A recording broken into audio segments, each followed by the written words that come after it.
পশ্চিমবঙ্গ সরকার West Bengal junior doctors ফ্রন্টের প্রতিনিধিদের সঙ্গে বসবার কথা প্রকাশ্যে সাংবাদিকদের সামনে বললেও একথা স্পষ্ট যে মাননীয় মুখ্যমন্ত্রী বাস্তবে জুনিয়র ডাক্তারদের প্রতিনিধিদের সঙ্গে বসে তাদের যে নির্দিষ্ট 5 দফা দাবি যেগুলি অত্যন্ত ন্যায্য বলে আমরা মনে করি, সেগুলি শুনে একটা সমাধান সূত্র বের করবার কোনো সদিচ্ছা দেখা গেল না।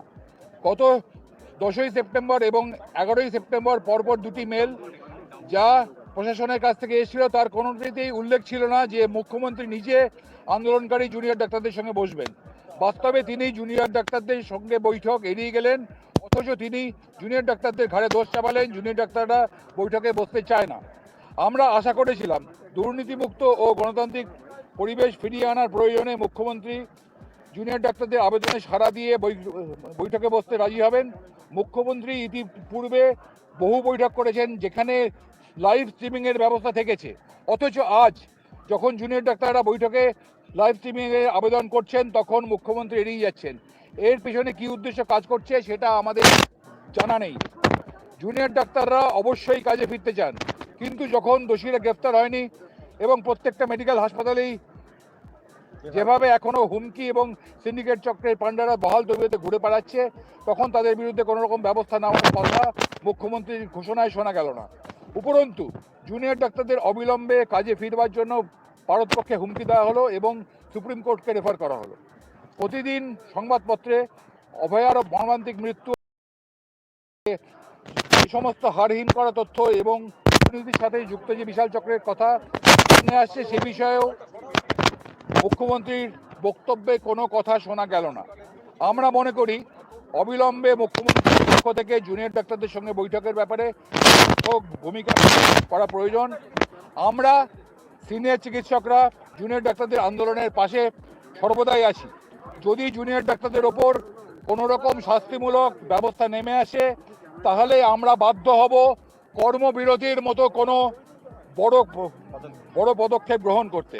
আগামী দিনে জুনিয়র ডাক্তারদের এই ন্যায়সঙ্গত আন্দোলনকে আরও শক্তিশালী করবার জন্য যা যা করণীয় তা করবার অঙ্গীকার আমরা করছি।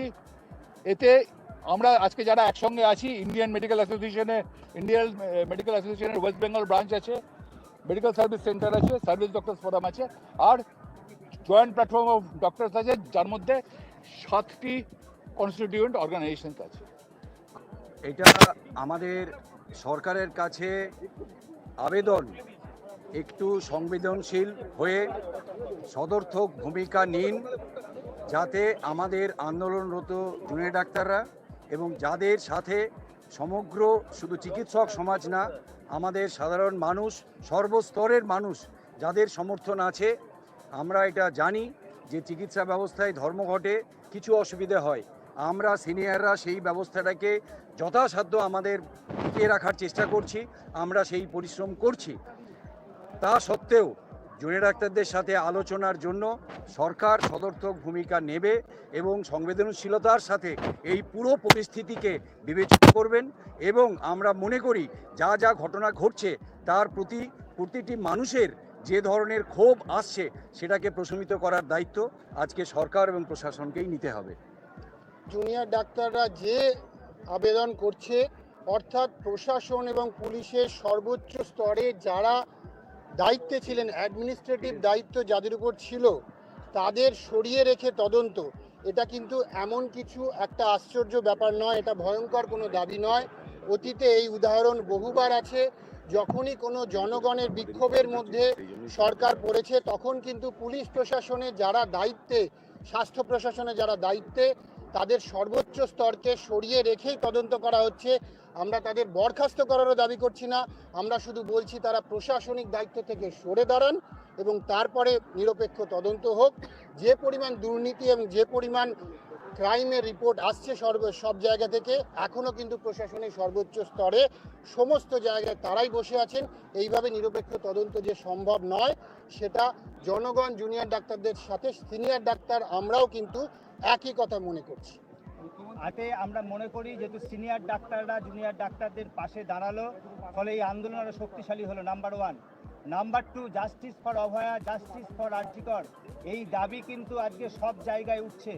স্বাস্থ্য ব্যবস্থায় এবং মেডিকেল শিক্ষায় যে ক্রিমিনালাইজেশন হয়েছে তা যদি অবিলম্বে মুখ্যমন্ত্রী বন্ধ করতে চান, তাহলে 5 দফা দাবি যেটা WBJDF West Bengal junior doctors front রেখেছে, যে অত্যন্ত ন্যায়সঙ্গত, সেটা অবিলম্বে কনসিডার করা দরকার এবং ওদেরকে আজকেই মুখ্যমন্ত্রীর ডাকা উচিত এবং মুখ্যমন্ত্রীর স্বয়ং তাদের সঙ্গে বসা উচিত। না হলে কিন্তু এই বার্তা যাবে পশ্চিমবঙ্গের